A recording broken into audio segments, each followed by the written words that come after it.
My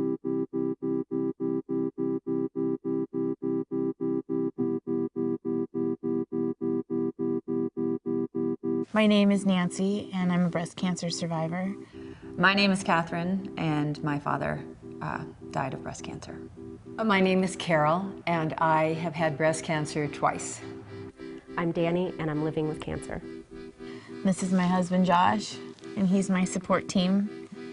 My mother was diagnosed with breast cancer when I was 16 years old, and Nancy was diagnosed with breast cancer after 2 years of being together. I'm so young, I never expected it to be anything, and so I honestly think I ignored it for a little while. My name is Betsy Barrymore Stoll. I'm a 41-year resident of the Wood River Valley. I'm a 4-year cancer survivor. My mother was diagnosed with breast cancer when she was 66, and she died 5 years later. And her aunt had breast cancer, and it was kept a complete secret. My mom was the one who discovered it, and my father, and pushed him to be tested. When I was 47, they discovered my first breast cancer. And 3 years later, another mammogram found the second one. So I have a great aunt and a mother and myself. Even though he was a doctor and he perhaps should have known more than anyone, he did not recognize it. There are no scarier words in the English language than "we found something suspicious on your mammogram." There was a biopsy done, and I spoke to the doctor afterward, and it was larger than he had expected it to be going in. I never really expected it to be that, and so the answer of positive was a shock. You don't hear anything. The world goes blank in front of you. You go through all the emotions of, they've made a mistake, it can't be me. He was telling me that based on what he saw, it was probably more than likely positive for breast cancer. My initial emotions when I found out my mother was diagnosed with breast cancer was horror. I was terrified I was going to lose the person closest to me. I was scared. My father was invincible, and in that moment was the first time I believed he wasn't. It was a curveball for a couple of newlyweds because we were just recently married when she was diagnosed. Not the honeymoon we were expecting.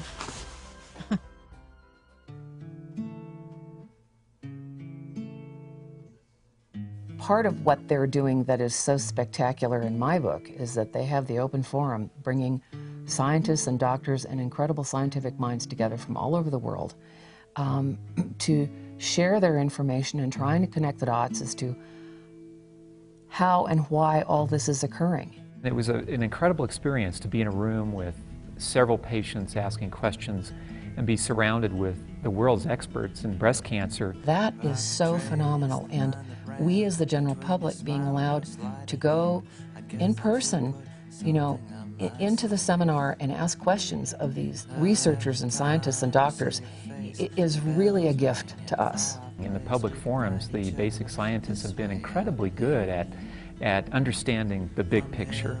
So even though they're sitting in their labs and finding out little facets of how breast cancer cells, behave in a tissue culture, in fact, they are also, at the same time, I guess, they must be thinking about how breast cancer patients are dealing with their disease.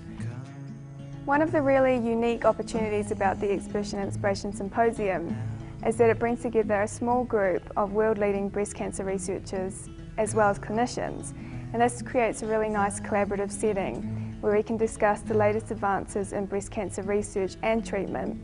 And this is an opportunity that wouldn't be available at a large conference.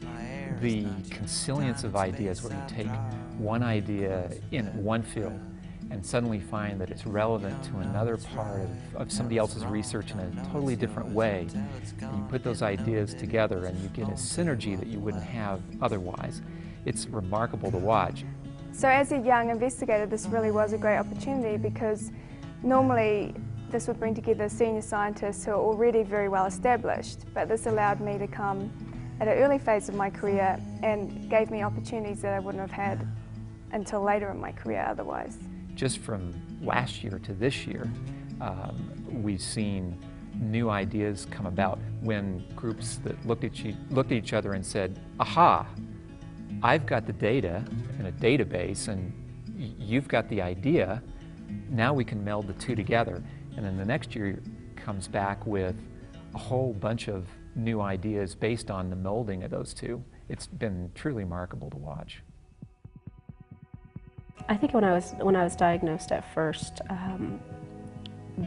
in my mind there was, I was thinking, okay, now how do I get through this? In terms that, okay, there's an end to it.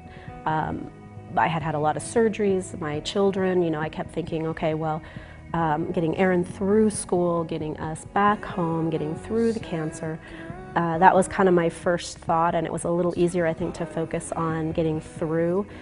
Since I was diagnosed the second time with a stage 4 metastatic, it's more not getting through but living with it, and it's a very, very different place to be.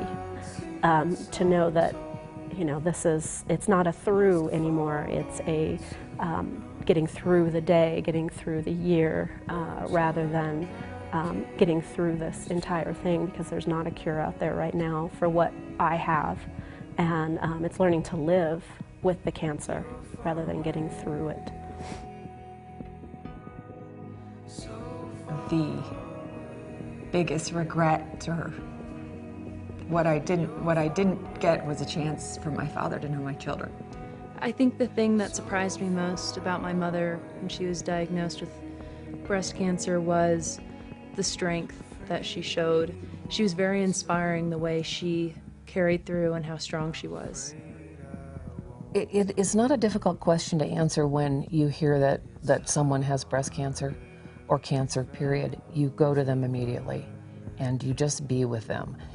I think the biggest thing was that my friends supported me just by being there and allowing me to talk.